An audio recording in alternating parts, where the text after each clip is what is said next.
Luis Alvarez Vila. My spiritual name is Teg Sunder Singh, and I am from Puerto Rico, born and raised in the Caribbean.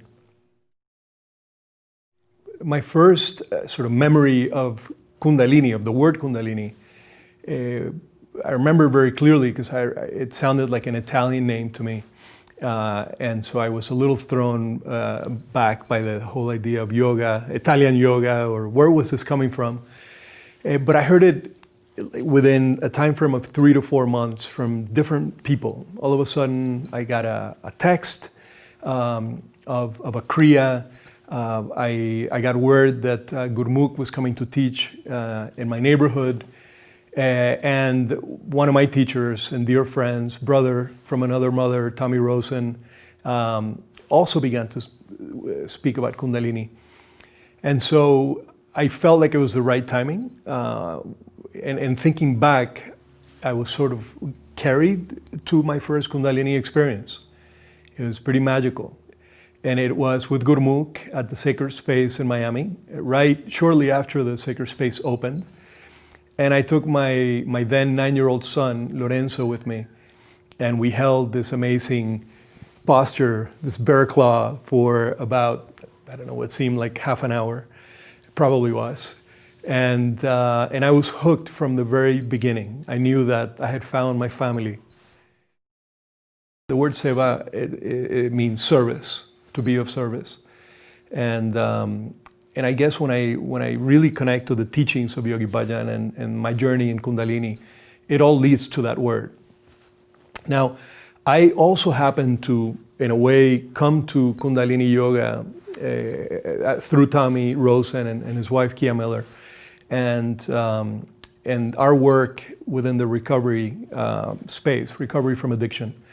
And there, in that world of recovery, sort of the last step of 12-step recovery is being of service to other humans.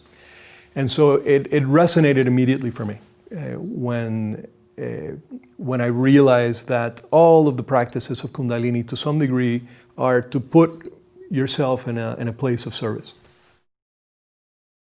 The primary seva is, and this might sound weird, but it's with myself, is to be able to have the discipline to wake up every morning and get out of the way. And so the way that I do that is through some sort of sadhana practice or daily spiritual practice. For me to be able to be of service, I have to get out of the way.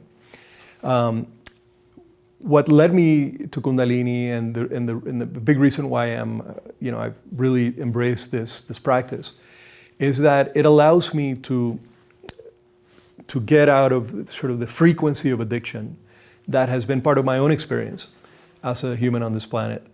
And when I'm able to do that, then I've noticed that I'm able to communicate and through my own sort of practice and experience what a life of recovery and discovery should look like to other people that have struggled with the same things as I have. And so within the last 3 years, I've been part of a global recovery community. And a lot of the work that we do in Recovery 2.0 and that I am a student of and learning from Tommy to do is to actually communicate the teachings of Kundalini to people in recovery so that they can thrive in life and fulfill their purpose.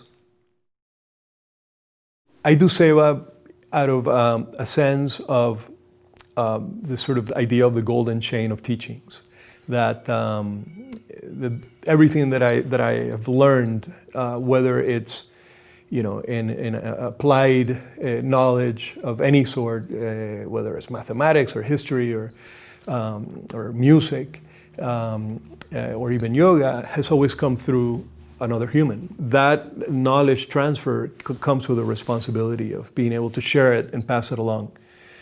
And so I think that's pretty much the root of it for me, is that service has to do with the recognition that we're all interconnected, that we're all one. And as part of that unity, we need to love and take care of each other.